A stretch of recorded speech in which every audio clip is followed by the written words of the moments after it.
life hasn't been so easy for people who have been in the cannabis industry before the current laws change, So I just want to shout out the Rastafarians, those people who have been through the most, more than probably most of us, with the police and all that stuff, because it is their lifestyle. It's like they can't live without it.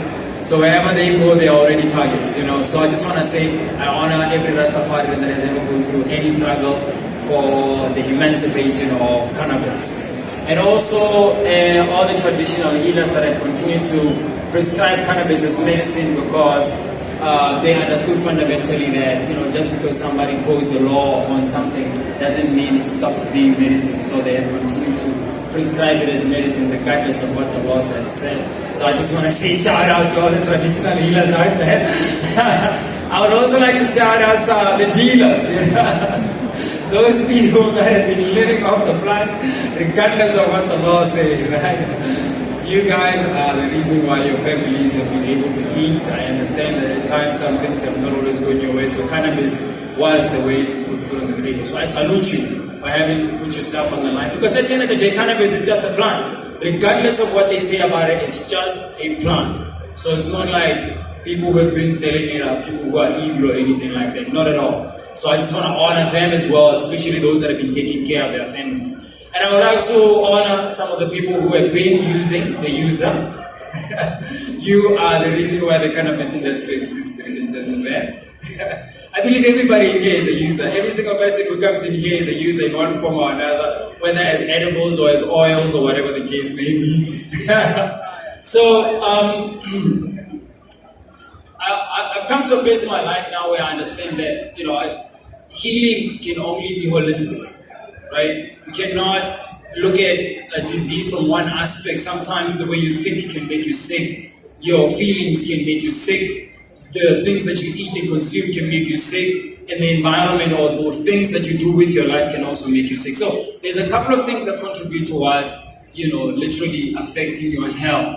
So at this point of my life, I understand that healing can only be holistic, because sometimes the problem is not what you think it is, right? So I just would like to tell the story about how I came to this place in my life where I've not always been somebody who is into healing. But after the things that had happened to me, I then saw it that I have no other choice but to do the work that I do. I literally committed my whole life into holistic health. So I believe that all of us would love to have a beautiful experience in life, correct? You want to enjoy you want to have a blissful experience in your mind. You want to enjoy your feelings all the time. You want to enjoy what it feels like to be you. You want to have a spiritual journey where you feel like you're constantly growing and improving yourself and becoming a better person. And you also want to have good relationships going forward. You want to have a good relationship with your world. So I believe that all of us want blissfulness within ourselves, and we want blissfulness with the world outside of us. Would you agree? I show of hand if you say you agree. Would you? Thank you. All right, so I believe we all want the same thing. So fundamentally, it means that we need to understand the elements that make up who we are, so that we can focus on every single area of our lives and make sure that we do the necessary work to make sure that we are happy in our mind, we are happy in our emotions, and we are happy with what we do with our lives, and then we are happy also in our body, in our health. So I just want to tell you a little bit about myself and how I have come to a place in my life where today, to me, I have gone through the journey of understanding how to heal mentally, emotionally, physically, and today I feel like the spiritual journey for me is understanding my purpose within life and seeing how what I know, what I have been through can impact the life of the next person. So that is my spiritual journey. That is me understanding that my life has a service, that what I do with my life matters, and I can impact positively somebody else's life. So that is my spiritual journey. So the first thing is the mind, right? And the emotions and the body, and then your spiritual journey. So I'm just going to tell you a little bit about myself so you can come into understanding how I came to say these four elements are how we judge a life well lived, or blissfulness within and blissfulness with the world outside. So when I was around 2013, I found myself stuck in a job that I didn't like. I was doing something I didn't want to do. I was living a life I didn't want to live, because back in high school, somebody told me that I should study engineering because I'm going to make a lot of money. So I studied engineering, but I found myself later on in years in a job that I didn't like and asking myself, what the hell am I doing in engineering? Because truth be told, I am not a handy person. I am not. And on top of that, on top of just losing my job in life, I had also experienced a lot of things that affected me negatively. And by the time by 2013, I was in a very angry, emotional state. I was very frustrated with myself and the world. I didn't like what I had created of myself. And I was fundamentally aware of the fact that I needed to change. Because if I don't change, the life that I continue to live forward is not going to be a joyful one. So I engaged in the process of unlearning. I engaged in the process of learning what it means to find information that helps you transform the way you think. And from being an angry, young, frustrated young man who found himself in a job that I didn't like, I finally managed to read the books that I needed to read. I started engaging in the things that I needed to engage. I engaged in personal development. And I was able to unlearn some of the patterns that I had learned before that led me to a place where I didn't like who I was and I didn't like what I did with my life. And I started crafting a new path. And by so doing, I came to the realization that in order for me to fulfill my obligation to life, because I feel like at the end of the day, we have to be conscious of the fact that we are spiritual beings having a human experience. So I understand fundamentally that there's a thing that I need to do in this world, and I had to get to it. And luckily, as I was unhappy with myself, my vision of what I actually wanted to do before the school thing started came back to me, and I was able to pursue what I wanted to do with my life. And for me, then personal development helped me shape myself, helped me become, just shape my character, unlearn some of the things that I had learned, and develop who I can be today, who I am today. And on top of that, I learned also that I cannot be a person of influence, because ever since I was a child, I saw Tony Robbins when I was a kid, and I fell in love with what he did, because I felt like there are so many tricks to life that if you don't learn the right things, you can fail and fail dismally. You can live a very painful life if you don't understand what you need to learn. So I understand that information or knowledge can be powerful, it can impact you positively. So when I saw Tony Robbins do what he did at the age of 8, I understood fundamentally what he was doing. I love this word, fundamentally. I understood what he was doing, and I said in my heart that I would love to also be able to be in a position to impact somebody's life when I get older. So when I finally picked up this childhood dream and I engaged in personal development, my emotions were still out of place, big time, because I'd been living with my brother, and we lost our father at a very young age. And my brother was somebody who also developed a lot of anger. He picked it up somewhere, his own life or his own experiences, and he took that anger and brought it between us. And we started fighting so much that I picked up his anger and I became an angry person. And for many years, I had major anger issues. You could just see it on my face. I had anger all over my face, you know. But it was because of the experiences that I had been through, not that I was an angry child or anything like that. So when I decided to then chase this dream, I realized that I cannot be the person that I want to be. I cannot do the things that I want to do unless I unlearn these emotions that are making it so difficult for me to just be open and just listen to other people and understand that just because I feel like this doesn't mean I have to behave in that manner. Just because my brother has been doing this and that doesn't mean I needed to engage in those emotions. So the second aspect of my life that I needed to heal was my emotions. Because although our minds are powerful, we create with our hearts. Because our hearts are our energy center.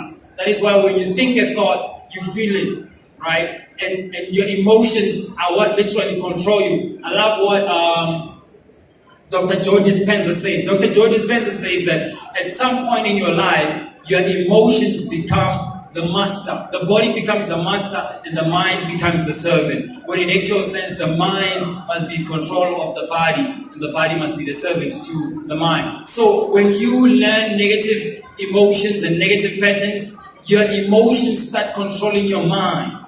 Your body, your feelings start controlling you. At times, you find that you're a difficult person to deal with simply because you use your emotions much more than your thoughts. So one of the areas that I needed to do was unlearn these negative emotions that I had picked up, and I was able to do that. And by then, I was able then to go into the public and start speaking in schools, start speaking in events, and start doing positive things, because now I was unlearning all of those things that affected me and stopped me from being who I actually wanted to be in the world. So now here I was working for Transnet. I started speaking, and now I started speaking in high schools. I started speaking in people's wherever I could go, and I eventually found myself where the company was now starting to use me within Transnet to go and speak to my colleagues, to go and speak to some of the management. I was growing within the company because now I had developed myself.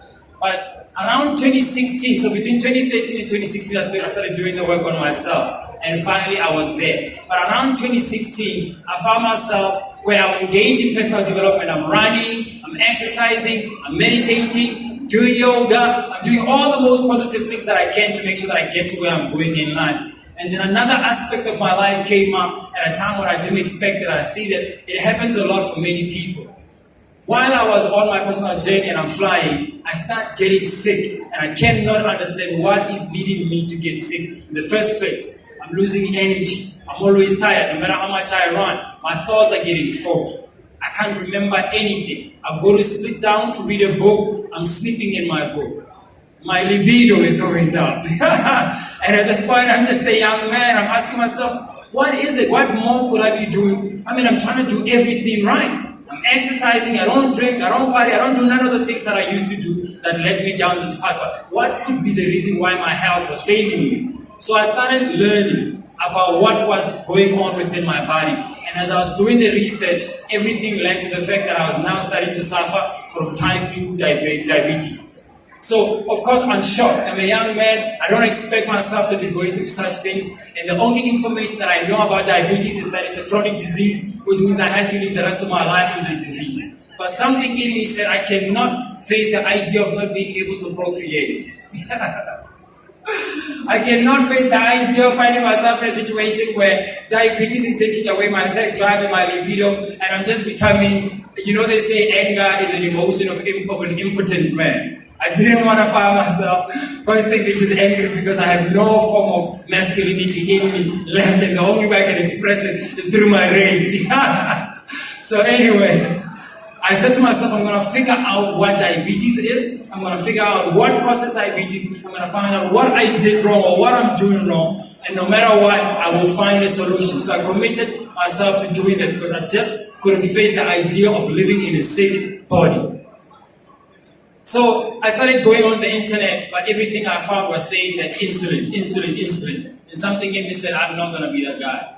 And I started going the alternative route, as they call it, which is, I would call it the natural way. So I started finding a holistic teacher after another, or this herbalist, and I started reading this article of that guy, and eventually I bumped into a man called Dr. Sabi. Can I just see by show of hand any of you who know Dr. Sabi? Oh, great stuff, all right? So Dr. Sabi started explaining to me what was leading me to have the symptoms that I was developing.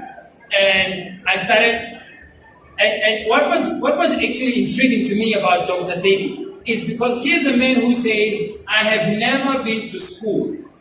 I have never been to school. When the other kids were in school, I was in the river playing, right? But here I am watching a video of him saying, I cure AIDS. I cure HIV, I cure cancer, I cure blindness, I cure this. I'm like, come on, man, really? Do you really do these things? Because many people say stuff, but he's saying that I am saying all of these things because this man was called to court, because he put an advertisement in the newspaper saying he cured all of those things. And somebody from the law enforcement found that advertisement that Dr. Sabi had placed in that advert that said all of those things, and they called him to court to come and prove whether what he said was a fact or not, because they told him to remove it, and he said, no, he shall not do that, because what he was doing was a fact. But of course, they didn't believe him, so they called him to court. So the day he was told to come and testify as to whether what he did was real or not, he called over 77 people to him in court who had previously tested. 44 of them had, 44 or something like that, had previously tested positive, and they worked with Dr. Sabi. He cleansed them with his herbs and his teas and all his methods, and they went back and they got tested, and indeed the results were they say that these people were now negative. And the judge had no other choice but to accept that indeed Dr. Sabi did prove that he did what he said what he did. So I sit there, I'm watching this video of this man saying, this is court judgment, you can check it out, I have the facts, right? And he's saying, I have done this, and you can reverse whatever disease And he narrowed down disease to two things. He narrowed it down to the fact that we eat acid-forming foods. And these acid-forming foods create a lot of mucus in our bodies, and this mucus becomes the problem. So I found myself in a situation where I understood fundamentally what was wrong with me now. I had been eating the wrong foods. So I listened to Dr. Sebi, and I went into my kitchen. I mean, of course I did more research, I watched more documentaries and everything, but I began to make the adjustments and I began to understand that I had been poisoning myself. That from the time I was a child, when my mother was feeding me, she was under the impression that she was giving me nutritious food. And by the time I was 30 years old, all of that stuff had finally come to a place where my body just couldn't take that much acidity, right? I had reached a state of acidosis, and the mucus was everywhere in my lungs, and I suppose for me, in my pancreas. So I listened to Dr. Sebi, I went into my kitchen, I opened up my fridge, I pulled out that meat, and I threw it out. I pulled out the dairy on the products, all that stuff that's made out of cow's milk, and I threw it out. And I went into my cupboard and I threw it out. And I just said, okay, I guess I'm going to have to learn what it means to eat a plant-based diet. But after listening to Dr. Sebi and applying his methods, I saw the results 3 weeks later. And from then on, I couldn't just go around talking about how you can succeed and be successful, because I realized that 90% of us are eating highly processed food, and we're eating a lot of junk, and we're eating the meat and the dairy and all of those things. And many of us don't have a solution, because even when you go to the medical industry, they tell you that there is no solution for your problem, that some things are incurable. So we live lives with disease that we could cure if only we understood how our bodies work with nature. So I decided that I healed my body physically, right? So I healed myself mentally, I healed myself emotionally, and now a point in my life where I had to heal myself physically, and I learned how to do that. I've never gone back to eating meat or taking dairy or anything like that, because now I'm aware that my body is violated when I eat those things. So I have succumbed to the laws of nature. It is not because I wanted to, I had to.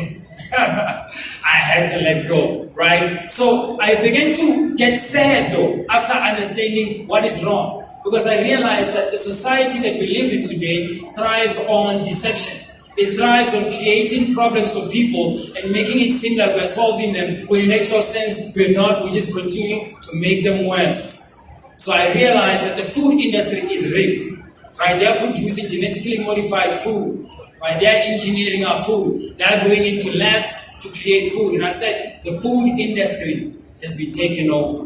And we as the people, if we are not aware, the future is not looking any better. Because the people who are in control of our food are busy making money, and they don't care about our health. Trust me, I learned the hard way. They have this animal production thing going on. I don't understand how we came to this conclusion, that somehow we can treat animals the same way we do machines in the production line. And we just chop, mix, throw it at the end of the line. That is one of the reasons why the meat industry is the most toxic industry today, right? So I realized that the food industry has been taken over, and we as the people have to find a way to take back the food industry. The second thing is, I realized that the medical industry also has been taken over, because they are not solving any problems. In fact, they're telling us that we're going to live with diseases that we could otherwise heal if we understood the relationship between the body and nature, and our and just submit it to the laws of nature, because we cannot try and dictate how we should do. Things have already been set up before we were born. We are causing many violations in our body.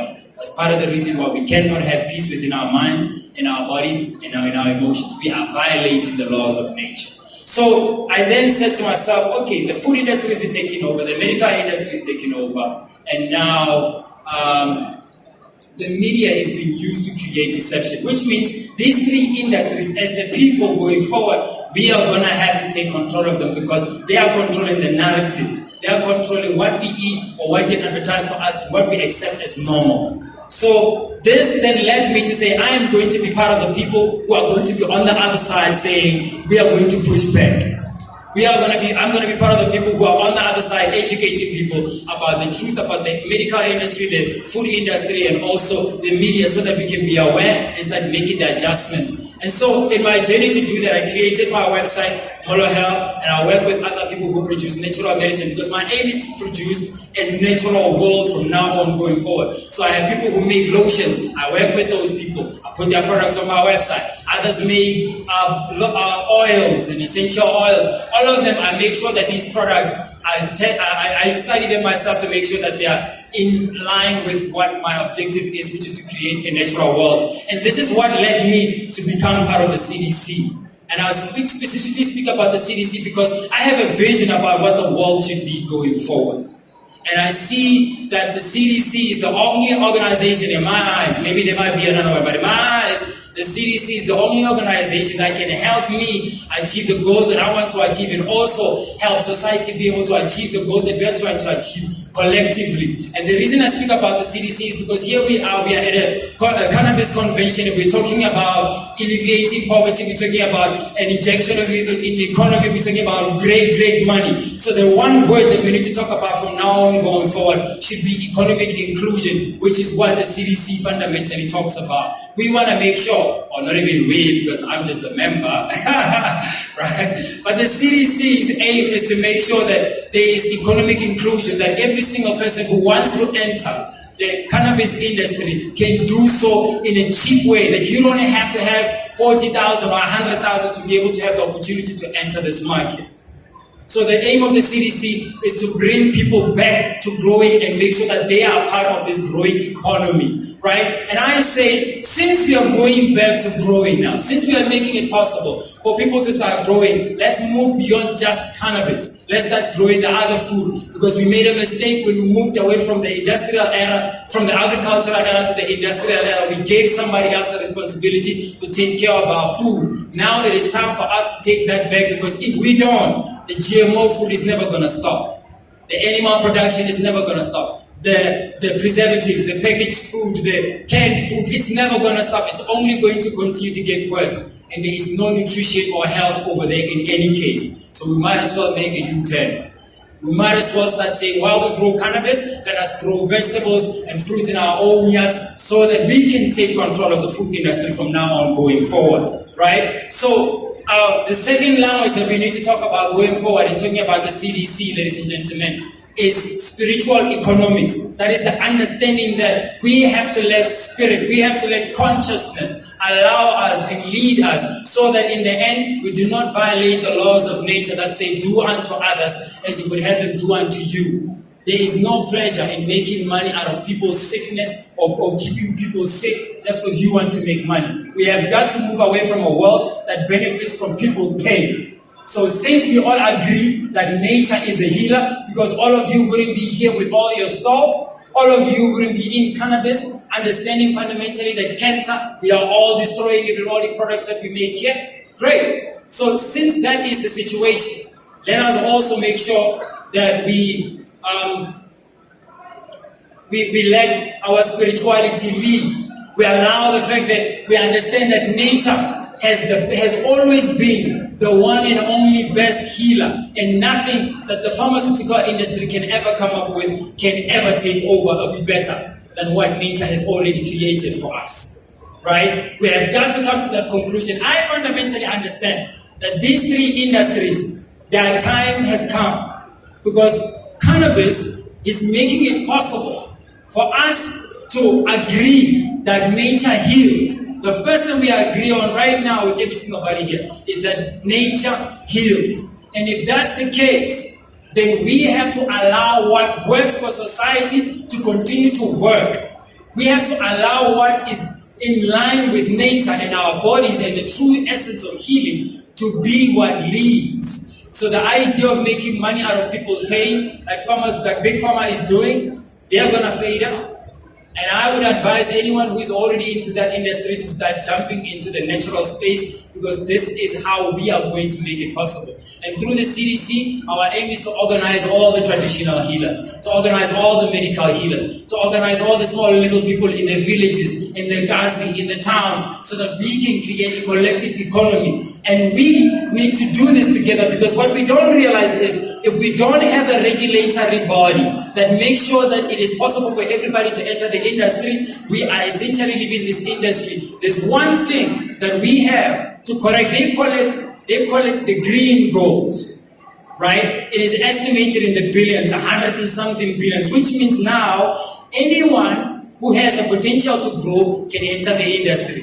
And if that is the case, it means now we have an economy that we can control. If we decide to come together as the people who are in the cannabis industry and regulate it in such a manner that we make it possible for the small little person in the village to be able to enter, make it possible for the guy in the township to enter, make it possible for the guy in the suburb to enter, so that in the end nobody is left behind.